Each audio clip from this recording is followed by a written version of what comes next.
Ito si Benji Paras. Benji Paras inatake si Pido Harencio. At ito, isang pag-uusapan natin dito pag itong umaatake si Benji Paras. Gusto mo meron pang isang malaking katawan. Steal of the ball game. Noli Locsin, dinaanan si Terry Saldana. Isang reason doon napaka-obvious coach, yung foul trouble na muntik kamatay ng Shell. Opening quarter po ng ating unang laban sa kapong ito. And Pido Harencio waxes hot na coach. Si Hison, libre. Something that Marlo will definitely learn. Dahil magtagal-tagal yata dito, coach, talagang magiging threat itong si Aquino dito sa poste. Ito si Pido Harencio from the outside. Wala, ando si Locsin. Strong for the rebound. Ang kanyang follow-up over Kenny Redfield. Here's the starting lineup for Formula Shell Super Athletic. At guard, number 5, Ronnie Manzano. At guard, number 8, Jojo Lim. At center, number 3, Kenny Redfield. At forward, number 17, Terry Saldana. And at forward, number 33, Victor Aldo. Your head coach is Ivo Narvasa. Here's the starting lineup for Ginebra San Miguel. At guard number 12, Vince Izon. At guard number 25, Pido Harencio. At center number 13, Marlo Aquino.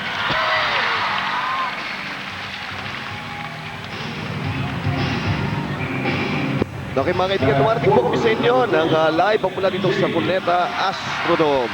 At ito po ang una nating paghaharap dito sa semifinals ng Ginebra at saka ng Formula Shell. Ang Ginebra po maglalaro sa kanilang familiar na puti at saka may piping na kulay gold po sa bandang gilid, at ang Shell doon sa kanilang familiar green color. At coach, ano kaya magiging kulay ng araw nito? Berde o puti? Hindi natin alam, mahirap sabihin, ano? Very interesting dito sa starting lineup, si Benji Paras, hindi muna ginamit ni Coach Chito Narvasa. And the obvious reason is he's trying to save Benji for the second half. And although I'm sure he will be used in the first half. Ito na. First steal of the ball game. Noli Locsin, dinaanan si Terry Saldana. Isang reason doon napaka-obvious coach, yung foul trouble na muntik kamatay ng Shell towards the end game ng Alaska. Tama yun. If you will play a big team like Ginebra, Benji has to play a lot more minutes in the second half. Kaya nire-reserva muna siya. Ito, butata galing sa likod. Marlo Aquino, first block of the ball game, helping out. Harencio, bibigay kay Locsin, who scored the first 2 points of the ball game. 11-22 dito sa ating first quarter. Opening quarter po ng ating unang laban sa kapong ito. And Pido Harencio waxes hot na coach. Yung sinasabi natin kumpiyansa ni Pido at nagpapatuloy dito from their last game. Doon, 2-man game sila ni Noli Locsin, at si Noli Locsin naman nakascore ng first 2 baskets ng Ginebra. Kaya yung team up nilang yon, medyo maganda-ganda kombinasyon yon.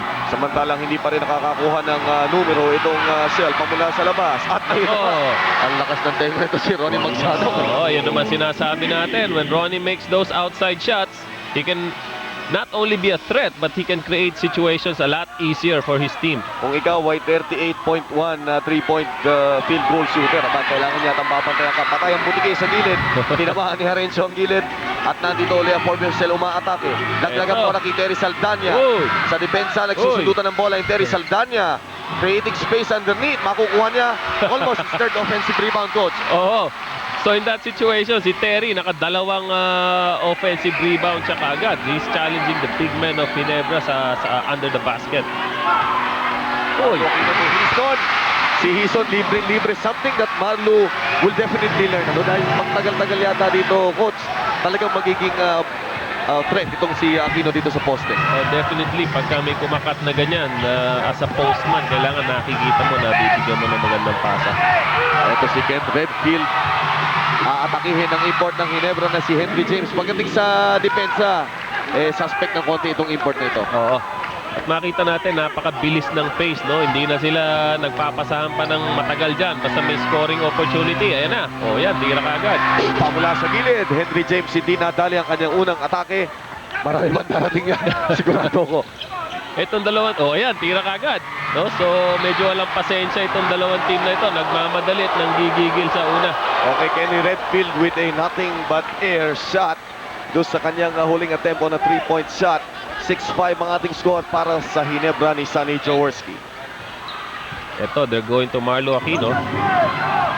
Ito si Marlo, challenge ni Terry Santana. Binubugo ng bunggo. Ito si Marlo natutong gumamit ng katawan, no? Yun ang Sa nakakatakot, PBA, nakakatakot dahil sa laki niya, marunong pang gumamit ng katawan. At nagmamature yung katawan niya, no? Tumitigas, nagkakamuscle, nagbabulk up siya, kaya mahirap ng pahirap siyang pigilin. Ito si Axel sa kanilang atake. They have 5 seconds to shoot. Victor Pablo, ang laki ng problema niya. Merong poste ng Meralcong nakaharap sa kanya. A second to go sa shot clock. Binato ni Ken Redfield. Hindi po pangalawang nothing but air shot niya in a span of 1 minute. Yung pumipinta sa sa defense ng Ginebra, ayun, pinakitaan tayo na isang magandang defense ng Ginebra na 25-second violation tuloy ang Shell. Ito Lorenzo kay Vince Sison. Umatake si Vince Sison at coach, mukhang merong malaking hole dun sa depensa ng mga nakaberde rito ng Shell. Dahil almost sa second time na makakascore unmolested si Vince Sison. Medyo yung focus nila hindi pa nandun, pero it may take 2 or 3 minutes bago nila makuha siguro yung full concentration sa defense. Ito si James, the second shot of the ball game. Ayun, sabi mo nga, pag pumuputok ito, mahirap pigilin itong Ginebra. At so far, sabi natin kanina, one of the reasons is yung consistency ni James sa mga ilang laro, kaya nakaka 4-0 na sila. Alam mo, katakataka to. Siguro, coach, dala na rin nung malamig na panahon, kaya gusto ng dalawang teams na magtatakbo. Gusto nila early on, mainit na agad sila. Dito sa stats natin, makita natin number 1, number 2 to sa fast breaks. Buti na lang na-shoot niya sapagkat they only had a second to go sa kanilang shot clock. At si Jojo Lim, pihitan si Vince Sison. Yun ang napaka-interesting na matchup. Napakatangkad yata ng Jojo Lim. Hihison para sa poste. Pero may konting bulk advantage. Uy, si Palpal! Uy! Mukhang nag-travel, mukhang nag-travel. Kita ni si Coach Yeng yung nangyari yun. Kita natin na gusto ni Ken Redfield ipasa na ng Jojo Lim, forward, pero nagdalawang isip siya. Ayan, nakita niyo yung pagsupalpal niya. Itatakbo niya sana yung bola, pero nung nakita niya na sarado yung kabila, nagbagong isip. Kaya yun, traveling tuloy. Noli Locsin having a tough time against Victor Pablo sa ilalim. Yun ang magandang matchup, no? Yung Victor Pablo against Noli Locsin. Para yung batang-bata yan. Ken Redfield. Abanti Marlo Aquino, challenging Marlo. Tumira si Redfield, wala. But Jojo Lim always at the right place at the right time. Surprisingly, sa offensive rebound, baka lamang pang ang Shell dahil si Terry nakadalawa na kanina, si Redfield isa at ngayon si Jojo Lim. Almost a bubble by Henry James. Bigay kay Renzo sa labas. Sa ilalim kay Marlo. Marlo binitbit ang tatlong manlalaro na Formula Shell. Etong mga klaseng ganitong play, coach, i-expect ni Marlo. I-expect niya na talagang dadaganan siya sa ilalim every time na magkakaroon siya ng bukasan. Definitely, hindi lang dadaganan. Lahat ng classic hard foul, mararamdaman mo dyan sa loob. Dahil instead of making that 3-point play, they'd rather have you take 2 shots from the line. It's a challenge kanila si Marlo Aquino. Yung kanyang familiar na, yung rhythm ng isang free throw shooter na alam mong minamaster yung free throw shooting. Yung pinapaikot yung bola. Hindi nakatulong sa kanya. Si Marlo Aquino sa kanyang free throw shooting, 68.5 pala. Pero okay pa rin yan. Kumpara naman yan kay Shaquille O'Neal. Definitely. Hindi ko kaya nga sabi sa inyo, kung babayaran mo na 120 million yun, magdadalawang isip ka. Hindi makashoot ng foul shot, ha?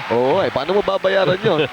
At saka nawawala sa championship. Anyway, pag-uusapan natin yan. Ikaw talaga. Saka na natin pag-uusapan ito. Ibang topic ito. Pag-uusapan muna natin itong game at hand. 11-9 para sa Ginebra San Miguel. Import laban sa import. Tinulungan ni Locsin si Redfield James. Bukas sa gilid, wala. Rebound. Ito na naman ang Ginebra. Gusto nilang tumakbo pero mabilis ding mag-anticipate ang Ginebra ng Shell ng fast break attack. Maganda yung transition defense sila. Andun silang libugan. Marlo Aquino. Sinubukan yung tira. Nakakuha pa ng libre. Ito si Vince Sison. Binura ang tira ni Jojo Lim. Something that Vince Sison has mastered, coach. Yan ang bilib ako dito sa batang ito. Hindi kasi siya gumigive up at hahabulin niya hanggang huling segundo yung tira mo. And Marlo Aquino towering over everyone do sa last play na yon.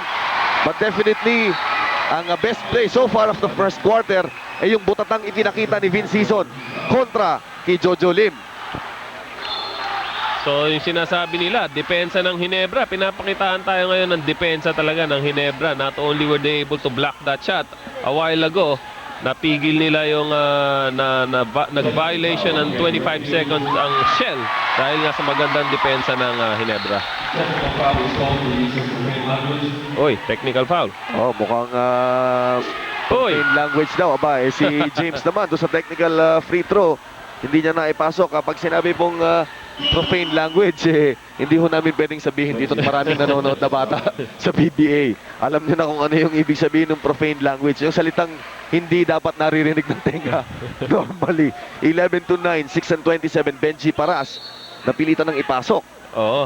At least the buy time na yung almost 6 minutes na hindi siya halos sa paglalaro. Siguro nakasave siya ng mga 2 fouls na noon. No? Minsan baka tatlo. Baka tatlo pa. Anticipated pero nabawi ni Harenzo. Harenzo bubbles and he travels. Nadulas nag-ekis yung paan niya and hindi niya na ma-recover hanggang matawagan sa ng traveling. Pido Harenzo with the turnover. 6:15 left dito sa first quarter. So ito na si Ronnie, nag-orchestrate ng play nila. It's one of the few plays na they come down slowly to execute a half-court setup. Ano? Kanina, mabilis ang pace ng laro. Ito yung familiar crossover ni Ken Redfield. Ang kanyang pag-atake, hindi niya nadali. And he reacts. Pero yun yung intensity na meron si Ken Redfield. Coach, itong tinatanong ng marami dito. Ay, mamaya ko na nga itatanong dahil may timeout. 6 minutes left. Magbabalik po kami ni Coach Yang.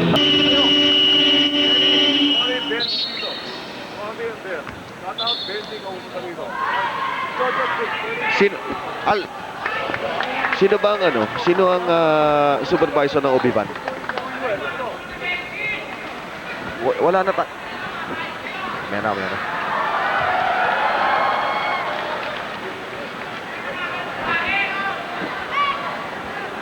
11-9 ang ating score, mga kaibigan, at magpapatuloy ang ating action with 2 free throws being taken by Ken Redfield. Going back to dun sa question na itinatanong, Coach, pinapayagan ng PBA na ang isang player, katulad ni Ken Redfield, maglaro ng merong parang undershirt o isang sleeveless shirt. Pwede ba yon? Pwede yun kung papayag yung kabilang team. Hihingi ka ng paalam doon sa kabilang team. Hihingi ka muna ng permiso doon sa kabilang team. Pagka hindi pumayag, you have to remove that and play with the regular uniform.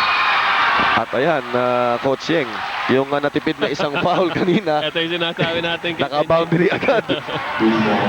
Yan ang something that Benji has siguro has to unlearn, no? Yung kanyang vengeance for fouling. Actually, it's intensity, inherent in him. Talagang susugurin at susugurin ng bola. Minsan nga, madalas, napapound.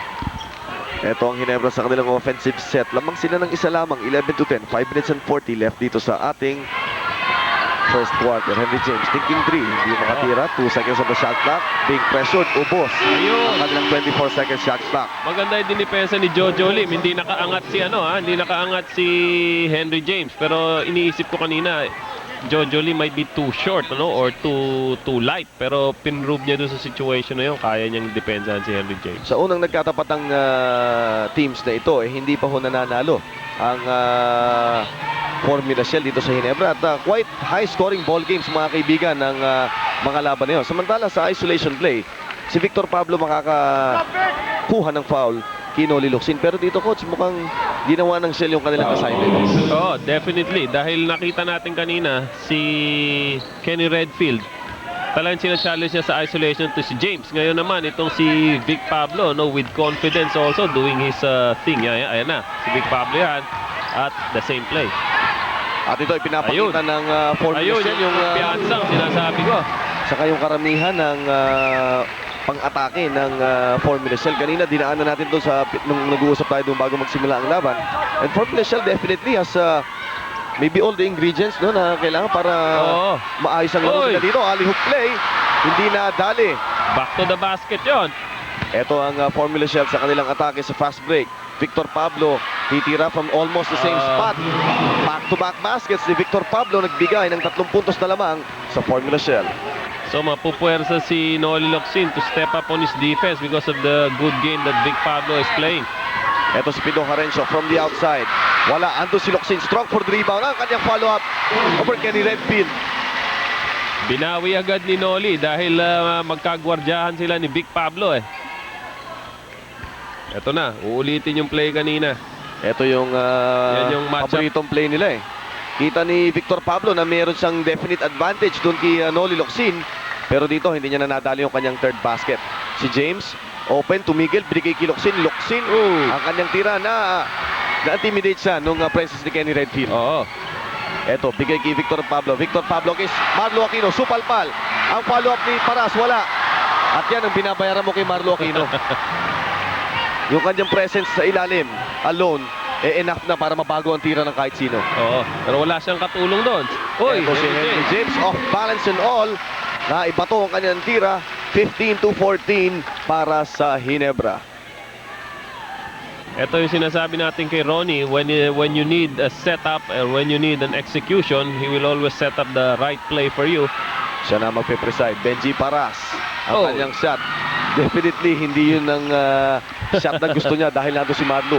Pin season, atake. Oh, hindi niya nadali, but sabi ng referee, last touch. Si James, si Henry James. At yun ang sinasabi natin kanina, coach. Mukhang may mga butas na konti dun sa ilalim ng Formula Shell dahil I think it's the third time na si Vince Season ay nagkakaroon ng clear lane sa ilalim. At saka si Vince Season is very dangerous in open court. Ayun, nakita niya may konting puwang. Akala ng Shell players hindi itutuloy. Pero nung itinuloy niya, walang nakapigil. Sayang nga lang at hindi pumasok. Vince Season, pinagpahinga sandali ni Coach Sonny Jaworski. Expect him to be back later on. Ipinasok niya si JV Gayoso para kay Hison. Redfield, kay Benji Paras. To Jojo Lim. Jojo Lim, nakakanana naman from the outside. Ito si Jojo Lim. Surprise package already with 6 points in the ball game. Oo, maganda yung ball rotation nila. Out of the double team, inikot ang bola. Nakita libre si Jojo Lim. Ito si Marlo Aquino to Gayoso. Baliki Harencio for an open jumper 3-point area. Mainit talaga ang kamay nitong si Pido Harencio. At tama ka, coach, yung presence ng Marlo Aquino sa ilalim definitely nakakatulong dahil pag kami Marlo Aquino ka, ang sarap tumira sa labas. Well, kaya siya nalibre. Kaya nalibre si Piduron dahil na-i-draw ni Marlo yung depensa. Ito si Benji Paras. Helping out is JV Gayoso. JV Gayoso picking up that foul sa ilalim. 18-16. 2 minutes and 18 seconds left. First quarter. Ginebra nakakalamang ng dalawa. We have a timeout. Kami po ay magbabalik.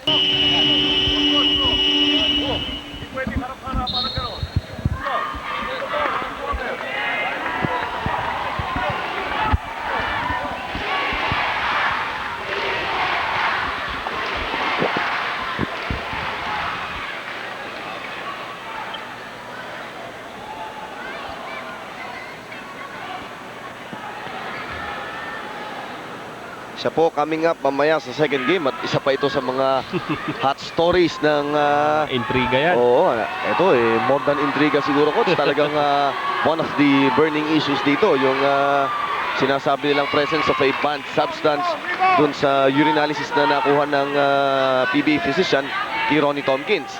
Merong isang test na ginawa. If he fails that, banned siya. No? Naalala ko sa history ng PBA, naging import mo yun yung si Kelvin Apso. Oo, tama. Ganun din ang kaso. Siya ang unang-unang tinamaan yan, no? Oo. So tignan natin, malalaman nyo sa mga susunod na araw. Kaya stay tuned po mga kaibigan, malalaman nyo kung si Tompkins ba ay mananatili sa Pure Foods o mawawala. At isa po ay ating topic mamaya sa ating second game. 2 minutes dito sa ating first quarter. Henry James, nabitawan ng bola. Ito si Benji Paras. Benji Paras inatake si Pido Harencio. At ito, isang pag-uusapan natin dito pag itong umaatake si Benji Paras. Gusto mo meron pang isang malaking katawan na nandun bumara. Ang problema po, si EJ File na napakalaking manlalaro para sa kupunan ng Ginebra ay hindi pa ho nagpapakita sa team ito since yesterday. Oo. At coach, problema yun. Imposible Problema naman yun. Imposible nalunod yung sa baha yun oo, dahil napakalaki yata. Hindi malulunod sa baha yun. Pero yun po ang aming balita from team officials dito. Kahapon daw hindi nag-ensayo and no word from EJ File.